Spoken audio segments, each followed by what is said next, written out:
Hello, are you neurodivergent and do you struggle with things like people pleasing or maybe overextending yourself or agreeing to do things and then later feeling like, why did I agree to do that?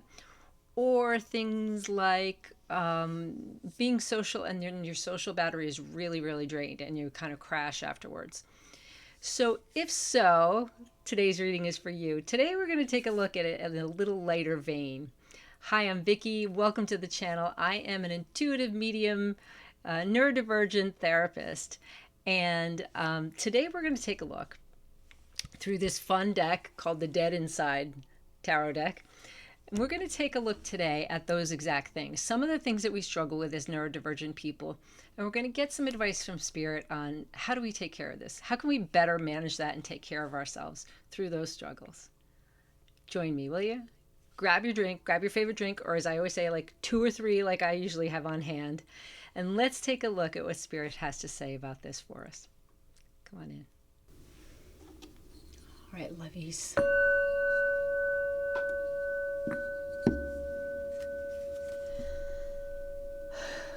Hello, hello. Okay, so before we start, I clothe myself in a robe of white light composed of the love, the power, and the wisdom of the divine, not only for my own protection, but so that all others who see it or come in contact with it will be brought to the divine and healed. Again, I call in our ascended masters and guides for the highest good of all concerned. Thank you so much. So here we go, folks. What I'm going to do, I have these cards that are called, it's just for fun. It's the Dead Inside deck. And when I bought them, I just thought, oh, those are fun. But it turns out a lot of them are experienced as especially ADHDers, but both actually, just neurodivergent folks. So I'm going to draw 3 cards. And Spirit's going to tell us about 3 things that some of us, or a lot of us in the collective, are struggling with at times. And then we're going to call on some cards to get some clarifiers and some help. Pretending to like people. Masking, people pleasing, and exhaustion. Wow, that hits, doesn't it? Okay, let's see what else. Social battery, 0%. Drained, antisocial, shut down. Yeah, these are real struggles that we have, aren't they? And then enlightened for 4 hours, spiritual high, reality check. Wow, okay. I haven't seen that one before. Enlightened for 4 hours, spiritual high, and reality check. Interesting. All right, we're going to get some more clarifiers on that for sure. I'd love to hear what you guys think. 4 is actually a very stable energy. The number itself is stability, which is kind of interesting that it comes up in this context. And maybe that's an enlightenment that's stable for a little while. Well, we'll get some clarifiers. Let's see. All right. Pretending to like people, masking, people pleasing, and exhaustion. Oh, does that ring true for you? Oh, how exhausting. I have to tell you, getting to be a certain age that I am, if you've seen my other videos, you'll know, because I've let it out from time to time. I am actually proud of my age. I am 63 years old in calendar years. Dog years a lot more, but spirit-wise, or no, I don't want to say that even. Emotionally, I guess, younger. Spiritually, much older. Isn't that weird? That's funny how that can work, right? We're a blend of ages, aren't we? But when I got to, that was my ADHD kind of wandering off. That's what I call spaghetti thinking. There you go, folks. That's, if I were to mask right now, I would stop the video, go back and start over because I'd be ashamed. I would be ashamed of myself for wandering through the spaghetti thinking, but I'm not going to do that because I'm going to unmask for all of us. And it's primarily for myself because that's how I learned to love myself, is to unmask and be genuine and say, oh, I always say when I notice that's my neurodivergence, I go, oh, there she is. There she is. It's okay. She's here. Welcome. So let's look at Spirit. What do you want us to know about pretending to like people and masking and people pleasing and exhaustion? Okay. What do you want us to know? Okay. The Wheel of Fortune.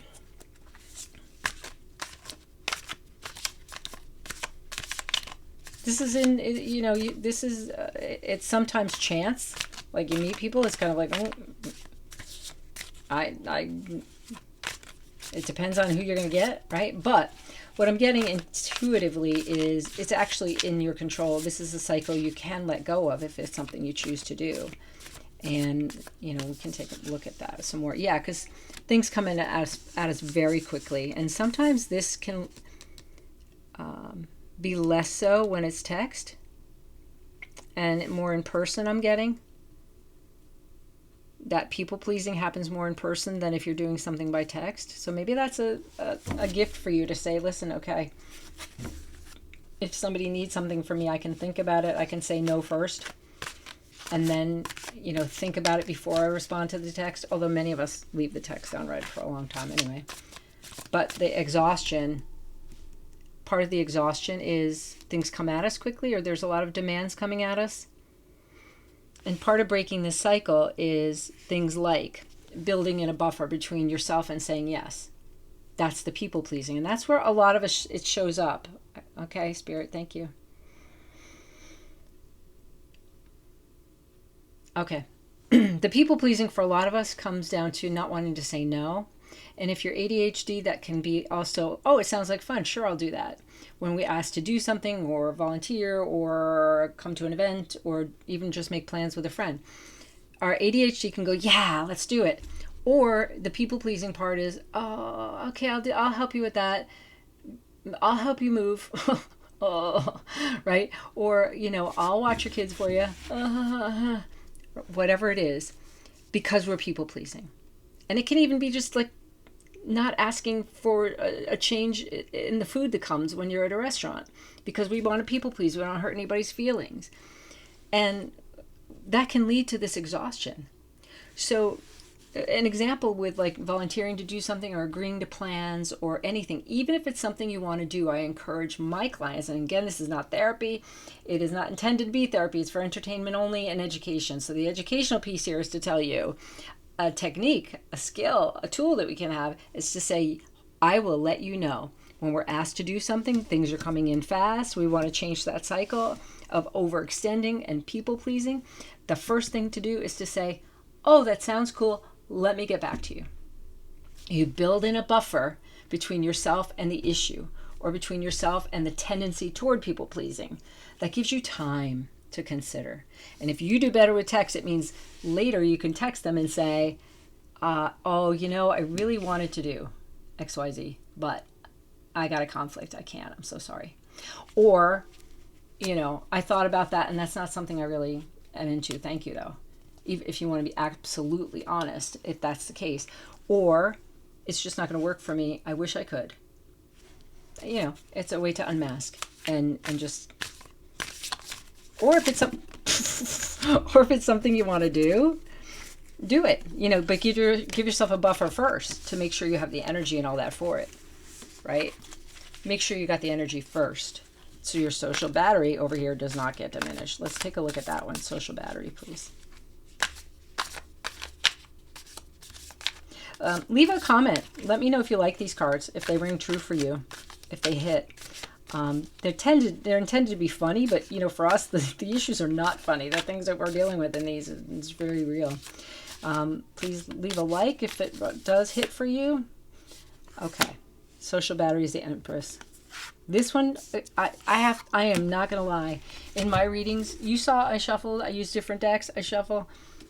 She comes up all the time in our readings, all the time. So that's telling me a lot of this people pleasing has to do, you are the divine feminine energy. And I don't care what gender you are, if you ascribe to one or not, but the energy is nurturing. So the energy is Earth Mother, Earth Parent, constantly nurturing, tending, usually to other people and not ourselves. She comes up all the freaking time in our readings. There's a reason for that. What leads to our social battery being drained? It is overextending, people pleasing, nurturing everybody else but ourselves. Plain as day. right? Plain as day. Give us any more, please, on that Empress card. And this social battery 0%. Just do this because that kind of gives it to us in a better picture.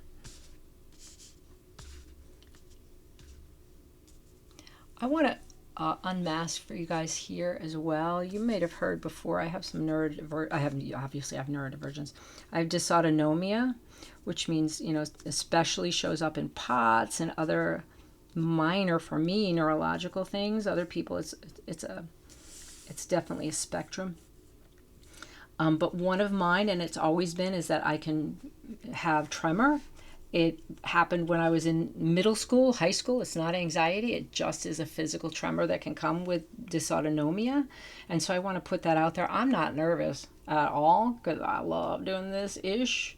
And I love you guys. And it's just who I am. So this is not any type, if you see me shake, that's just what it is. I remember even as a kid it happened. So here we are. Okay. So taking care of everybody else. And what I just did for you is unmask. That's an example of unmasking so that I can sit in my power, in my own well-being, and to just share, because I like to do that, especially as an ADHD. Okay, one more please for this social battery 0% and the Empress. Tell us one more. Okay, takes strength to do this. Okay. It drained, actually it was upside down. It was reversed, so I'm going to use that.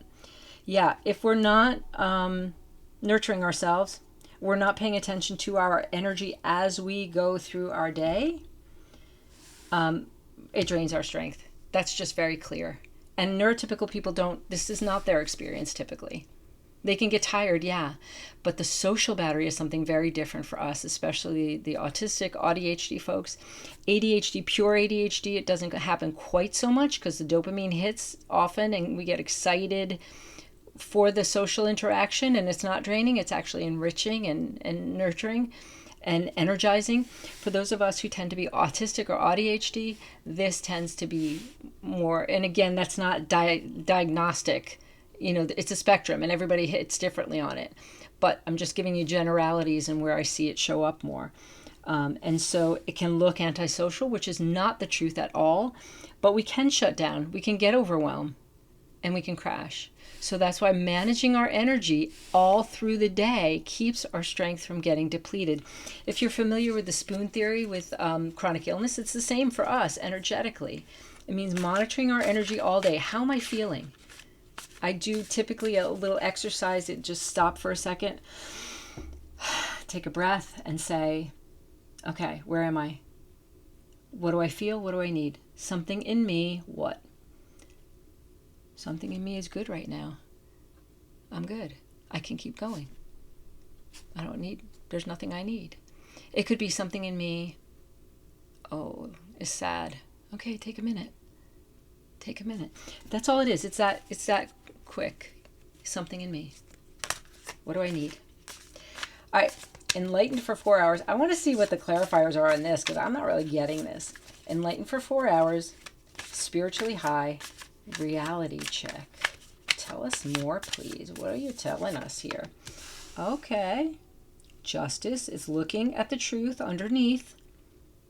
Okay. Maybe what Spirit's saying, because we were looking at our struggles, right? Where things come up.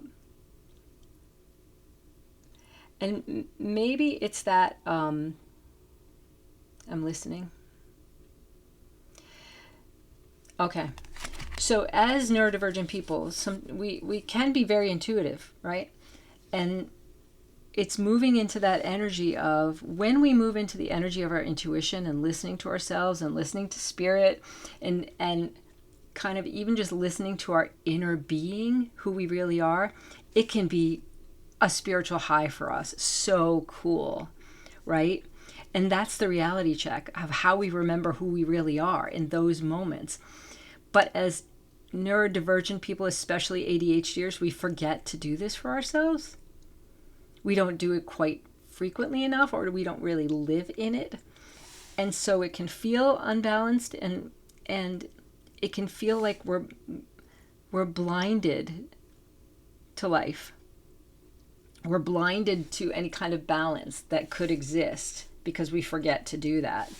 And really, if we're looking underneath, we have all the answers. Our eyes are open here, right? So if we're looking from spirit, from who we really are, all the answers are there for us. And we can find that balance if we listen to spirit. Okay, one more, please, for this. Justice and the Enlightened card, please. This one's popping out, so I'm going to grab it. Okay, Temperance, perfect. It's exactly what we're talking about. Finding balance, pouring into our own cup, managing our energies, making sure everything's balanced, making sure we have the flow, and that includes doing and then resting, tuning into spirit and listening, tuning into spirit again, and then moving through life, checking in with spirit. How do I feel? What do I need? Coming back. That's how we manage our energies, just like that. Oh, I kind of like that. Let me know what you thought. This was a different approach today. I hadn't done it before. I might do it again if you like it. Leave a thumbs up. Leave a comment, please. I always want to hear from you. Do you want some oracle cards? Let's give it a try. Let's do the 1111. These sometimes... I get a little scared of the 1111 cards because sometimes things have come out that feel judgy, but I'm not really sure. Maybe that's just my thought on it. Let's try it, you think? I'm going to try it. I'm going to try and see. Spirit, what do you need to hear today about the ways these things come up and what we struggle with and what we need to do to remember who we really are? There it is. Accept healing.